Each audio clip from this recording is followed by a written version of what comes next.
రాసిన మాటలు మీకే మానవులైనా పిల్లల కొరకు, పెద్దల కొరకు, తల్లిదండ్రుల కొరకు, అందరి కొరకు కూడా రాసిన దేవుని యొక్క మాటలు. మనం ఎలా ఉండాలి, ఎలా బ్రతకాలని చెప్పే తెలియజేసే మాటలు బైబిల్ మాట. ఓకే, ఇప్పుడు బర్త్డే కాబట్టి ఏం రాశారు ఇక్కడ మనం చూద్దాం. ఎఫెసీయులకు రాసిన పత్రిక 6వ అధ్యాయము 1వ వచనం నుంచి ఏముందంటే, పిల్లలారా ప్రభువునందు మీ తల్లిదండ్రులకు విధేయులై ఉండుడి. పిల్లలారా ప్రభువునందు మీ తల్లిదండ్రులకు ఏం చేయాలట?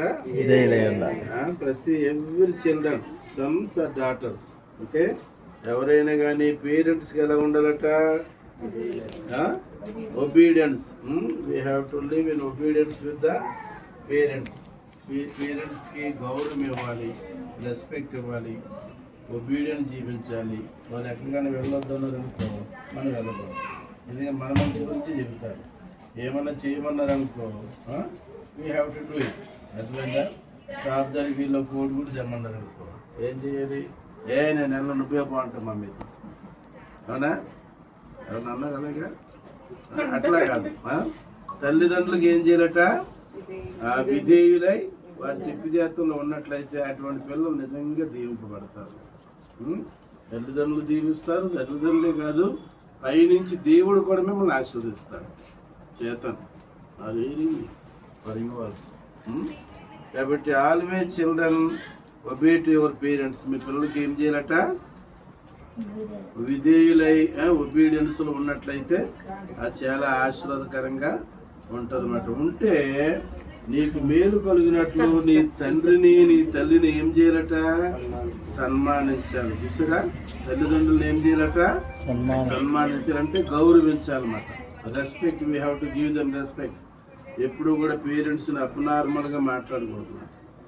కోపం వచ్చినా సరే మన కోపం మనం ఆపుకోవాలి తప్ప మమ్మీని కానీ డాడీని కానీ తిట్టడం కానీ అబ్నార్మల్గా అబ్యూజ్ చేయడం కానీ అస్సలు అది మనకి మంచిది కాదన్నమాట. ఎందుకంటే తల్లిదండ్రుల యొక్క దీవెనలు మీ మీద ఉండాలంటే వాళ్ళని ఎప్పుడు కూడా గౌరవించాలి, సన్మానించాలి. వాళ్ళకి ఎప్పుడు తిరుగుబాటు చేయకూడదు.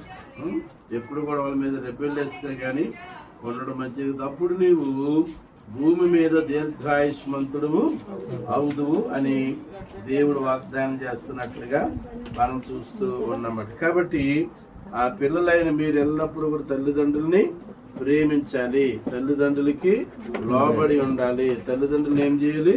గౌరవించి వారిగా ఉన్నట్లయితే అటువంటి పిల్లల్ని దేవుడు చాలా ఆశీర్వదించగలరుగా మనము చూస్తూ ఉన్నామట. తల్లిదండ్రులు ఉంటేనే కదా మనం ఉండేది.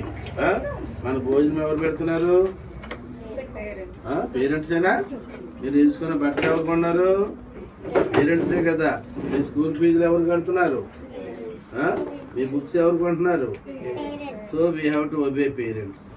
So we have to love our parents and we have to respect our parents. కాబట్టి మనం ఏం చేయాలి? పేరెంట్స్ని గౌరవించాలి.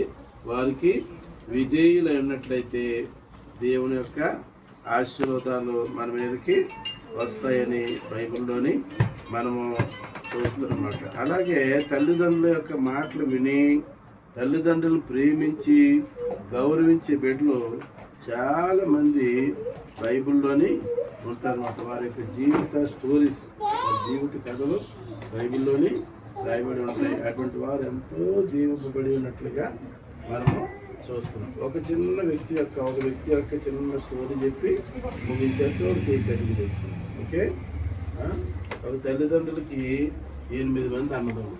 ఎంతమంది కొడుకులు? ఎంతమంది? 8 మంది కొడుకులు. అందులో ఒకరి పేరు డేవిడ్. ఒకరి పేరు ఎవరు చెప్పండి? డేవిడ్. డేవిడ్కి తల్లిదండ్రులు అంటే చాలా గౌరవం. దేవుడికి తల్లిదండ్రులు అంటే పూర్వం ఆ దినాల్లో మనలాగా బడులు కాన్వెంట్లు అన్ని పెద్ద ఉండేవి కదా. తల్లిదండ్రులకి గొర్రెలు ఉండేవి. తల్లిదండ్రులకి ఏముండేవి? గొర్రెలు, మేకలు, పొలాలు ఉండేటివి. కాబట్టి డేవిడ్ని ఏం చూడమనేవారంటే గొర్రెలు, మేకల్ని చూసుకుంటామంటే అలాగే నమ్మకంగా తల్లిదండ్రులు చెప్పే పనులన్నీ కూడా చేస్తూ ఉండేవారు. అర్థమైందా? అలాగే తల్లిదండ్రులకు ఒబీడియంట్ ఉంటూ దేవునికి ప్రార్థన చేసుకుంటుంటే ఒకసారి గొర్రెలు కాస్తుంటే ఆ గొర్రెల మీదకి ఏమొచ్చిందంటే ఒక లయన్ వచ్చింది, సింహం వచ్చింది. ఆ గొర్రెలు పట్టుకుని తినేస్తున్నాడు. ఆ చిన్న డేవిడ్ మేబీ ఒక 14-15 సంవత్సరాలు ఉంటాయేమో, టీనేజ్ అనమాట. అర్థమైందా? ఆ యొక్క టీనేజర్ అయినా కూడా చిన్నడు కదా.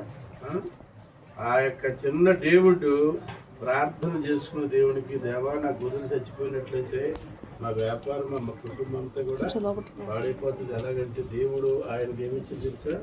గొప్ప బలం ఇస్తే ఆయన వెళ్ళి ఆ సింహం మీద పడి సింహాన్ని చంపేసి, జస్ట్ టీనేజర్ ఆ సింహం మీద పడి, అర్థమైందా, సింహాన్ని ఏం చేశాడు? చంపేశాడు. గొర్రెల్ని కాపాడుకున్నాడు అనమాట. ఎంత గొప్ప కార్యం చేశాడు చూసాడు దేవుడు. బికాస్ దేవునికి భయభక్తులు ఎదిగాడు,